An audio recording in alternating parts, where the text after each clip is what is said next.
అభిప్రాయాలు కూడా కలిసి పంచుకునే వాళ్ళం. బాబు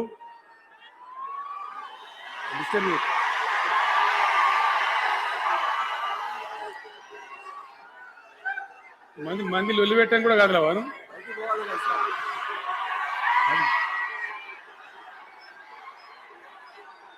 చాలా కలిసి పనిచేసినాం. ఆయనకుండే నిబద్ధత, ధైర్యంగా ప్రజా జీవితంలో పనిచేసిన పద్ధతి ఎంతమందికో చాలా మందికి ఆదర్శంగా నిలిచినటువంటి వ్యక్తి. జగిత్యాలలో ఆయన పుట్టి పెరిగి రాజకీయంగా చాలా పెద్దవాడు అయినాడు మీ అందరి దీవెనతో. కానీ ఒక జగిత్యాలలోనే కాదు, ఆయనకు పాత కరీంనగర్ జిల్లా వ్యాప్తంగా అట్లనే పొరుగున ఉన్నటువంటి అనేక జిల్లాలలో చాలా మంది జీవన్ రెడ్డి గారి అభిమానులు ఉన్నారు. చాలా మంది. మీరు లొల్లిపెట్టకుంది, మీ ఫోటోలే బయటికి పోతున్నాయి. అది లైవ్ టెలికాస్ట్ ఉంది, దానిలో మీ బొమ్మలు టీవీలో కనబడుతున్నాయి మీ ఇంటికాడ. లొల్లిపెట్టకుంది. సెట్ అయిందా?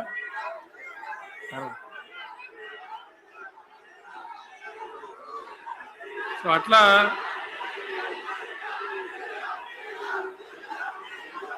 ప్లీజ్ ప్లీజ్ ప్లీజ్ చాలా విషయాలలో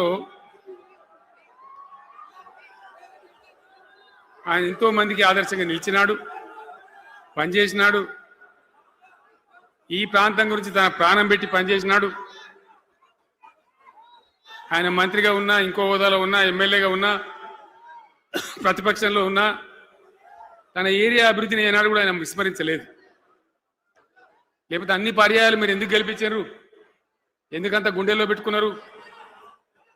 నేను ముఖ్యమంత్రి అయినా వారు ప్రజాప్రతినిధిగా కరీంనగర్లో జరిగినటువంటి సభకు వచ్చింది. అందరూ మాట్లాడిన చాలామంది, తను మాట్లాడుతూ ఒకటే మాట కోరిండు. అయ్యాక బోర్నపల్లి అనే కాడ గోదావరి మీద ఒక బ్రిడ్జ్ అవసరం మాకు, అది కంపల్సరీ కావాలి అంటే నేను ఇక హోదాలు బిదాలని మర్చిపోయి ఏంది జీవన్న మళ్ళీ చెప్పండి అని చెప్పిండు. వెంటనే అక్కడి నుంచి ఆదేశాలు ఇచ్చి 70-80 కోట్ల రూపాయలు మంజూరు చేసి ఆ బ్రిడ్జి అప్పుడు కట్టించినాం. తన యొక్క నియోజకవర్గం పట్ల, తన ఏరియా పట్ల, తన పరిసర ప్రాంతాల ప్రజల పట్ల ఆయన కనపరిచిన ప్రేమ అదంతా కూడా చాలా అద్భుతం. అందుకే ఆయనకు అంత మంచి పేరు కూడా ఉంది. అది నాకంటే మీకు అందరికి బాగా తెలుసు. ఈ మధ్య వీళ్ళందరూ తయారైంది కదా, ఎవరు అంటే సర్వేలు చేసి ఇస్తారు. జీవన్ రెడ్డి గారు బీఆర్ఎస్లో చేరితే ఎట్లా ఉంటుంది, ఏం కథ అని ఒక 2-3 వచ్చి సర్వేలు చేసింది. మీ నియోజకవర్గం కాదు, మీ నియోజకవర్గంలో ఆడం బాంబే పేలిపోయింది, దానిలో మాటనే లేదు. అసలు జగిత్యాల నియోజకవర్గం గురించి చర్చ లేదు. కానీ వాళ్ళు ఏం చెప్పినా సర్వే వాళ్ళు పక్కనున్న సొప్పదండి కావచ్చు, ధర్మపురి కావచ్చు, మేరిట్ల కొట్పల్లి కావచ్చు, ఇంకా చాలా చాలా కాన్స్టిట్యున్సీలు కావచ్చు, చాలా ప్రభావం ఉంటుంది జీవన్ రెడ్డి గారిది. ఒక అద్భుతమైనటువంటి దీంతో రాజకీయమైన ఇది వస్తాయని చెప్పి వాళ్ళు సర్వే చేసి చెప్పినారు. అది జీవన్ రెడ్డి గారికి ఉన్నటువంటి విశిష్టత. ఒక నియోజకవర్గానికో 10 మందికో కాకుండా తనకు ఏ హోదా లభించినా, ఏ హోదాలో పనిచేసినా చాలా బ్రహ్మాండంగా ఆయన ఇక్కడ ప్రాంతం కోసం తపన పడ్డాడు. ఒక ఉదాహరణ మీకు కనపడుతుంది. పేరు ప్రతిష్ట లేని వ్యక్తులు గ్రాడ్యుయేట్స్ కాన్స్టిట్యున్సీలో ఎమ్మెల్సీగా నిలబడితే గెలవరు. ఆయన శాసనసభ్యునిగా ఇక్కడ ఓటమి చెందినా ఇమీడియట్గా మళ్ళీ ఎమ్మెల్సీగా పోటీ చేస్తే ఇక్కడ ఉండబడే విజ్ఞులందరూ కూడా బ్రహ్మాండంగా గెలిపించండి. ఎందుకు వాళ్ళు ఎందుకు అంటున్నా? అట్లా కాదు కదా,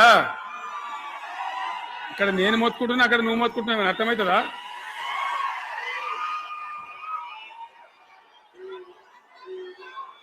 ఏయ్ ఆగవా బాబు, ఆగవాడు వెనుకోరేటోడు మనోడేనా? విజయసారా మనోడేనా? మోపండి ఐడియా కూడా మనోడేనా? మన బుక్కుండా పెట్టు.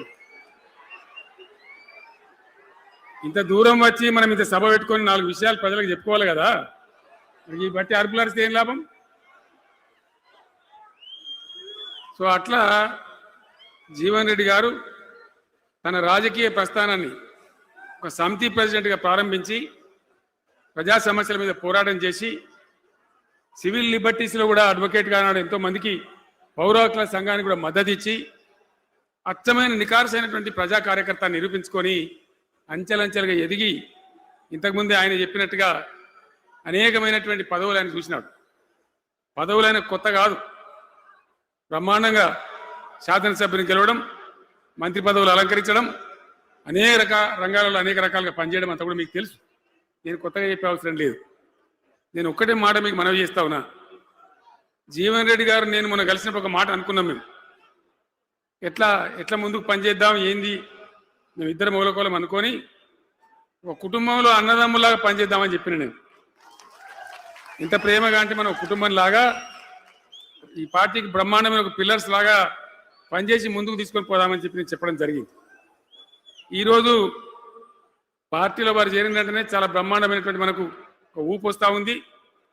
నేను జీవన్ రెడ్డి గారిని కోరుతా ఉన్నా, జగిత్యాల మందం కాదు, జగిత్యాల జిల్లా కాదు, పాత కరీంనగర్ జిల్లా కాదు, మీరు ఆదిలాబాద్ చూడాలి, నిజామాబాద్ చూడాలి, పరిసర జిల్లాలు చూడాలి. పార్టీ ప్రధాన కార్యదర్శిగా ఈ నిమిషం నుంచి నేను అపాయింట్ చేసుకుంటా ఉన్నాను. బ్రహ్మాండంగా ఈ ప్రాంతం అంతా కూడా మీ సేవలు అవసరం ఉన్నాయి పార్టీకి.